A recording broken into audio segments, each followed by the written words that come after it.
इसके पहले वाले वीडियो में आपने भाषा पढ़ा। भारत में ऐसे बहुत सारे क्षेत्र हैं जिसमें भाषा को बस बोला जाता है लेकिन लिखा नहीं जाता।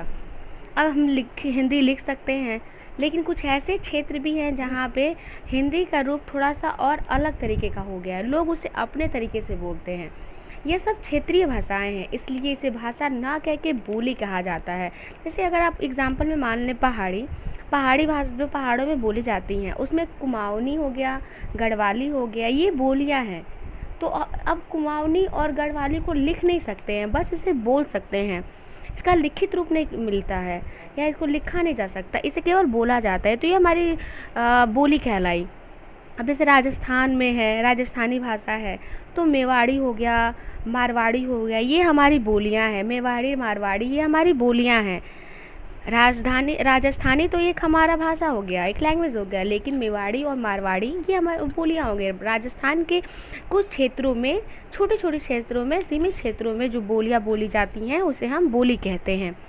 ठीक है, बोली की परिभाषा आपका हो जाएगा जिसके द्वारा किसी क्षेत्र में विशेष में वहाँ के लोगों द्वारा बोला गया भाषा, लेकिन इसका लिखित रूप नहीं होता है, इसको लिखा नहीं जाता है, उसे ही बोली कहा जाता है। ठीक है, तो बोली का क्षेत्र बहुत ही सीमित होता है। ठीक है, इसका विस्तार नहीं होता है, लेकिन जब किसी बोली का विस्तार होता है, थोड़ा सा अगर विस्तार उसका हो जाता है तो वो हमारी उपभाषा कहलाने लगती है। ठीक है, जब बोली का विस्तार होने लगता है, मान लीजिए किसी सीमित क्षेत्र में उसी बोली में किसी ने रचनाएं लिख दी। ठीक है, वह रचनाएं थोड़ी सी प्रसिद्ध होने लगी, तो जब जैसे जैसे वो प्रसिद्ध होने लगती हैं, उस बोली का भी क्षेत्र बढ़ता जाता है, तो वो एक बोली ना कह के वो उपभाषा कहलाने लगती है।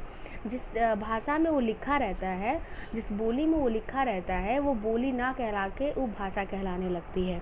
तो ये रहा आपका बोली। ठीक है, इसके कुछ पॉइंट्स देखते हैं। एक छोटे क्षेत्र विशेष में बोली जाने वाली भाषा ही बोली कहलाती है।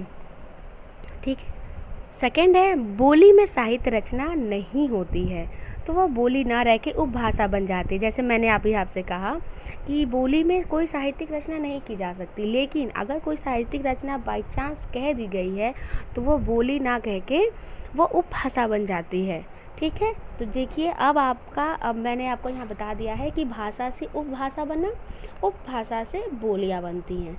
ठीक है, भारत में 180 मिलियन से अधिक लोग हिंदी को अपनी मातृभाषा मानते हैं। 300 मिलियन लोग इसे दूसरी भाषा के रूप में उपयोग करते हैं। ठीक है, तो ये आपका बोली था। अभी आपने भाषा और फिर बोली कहा।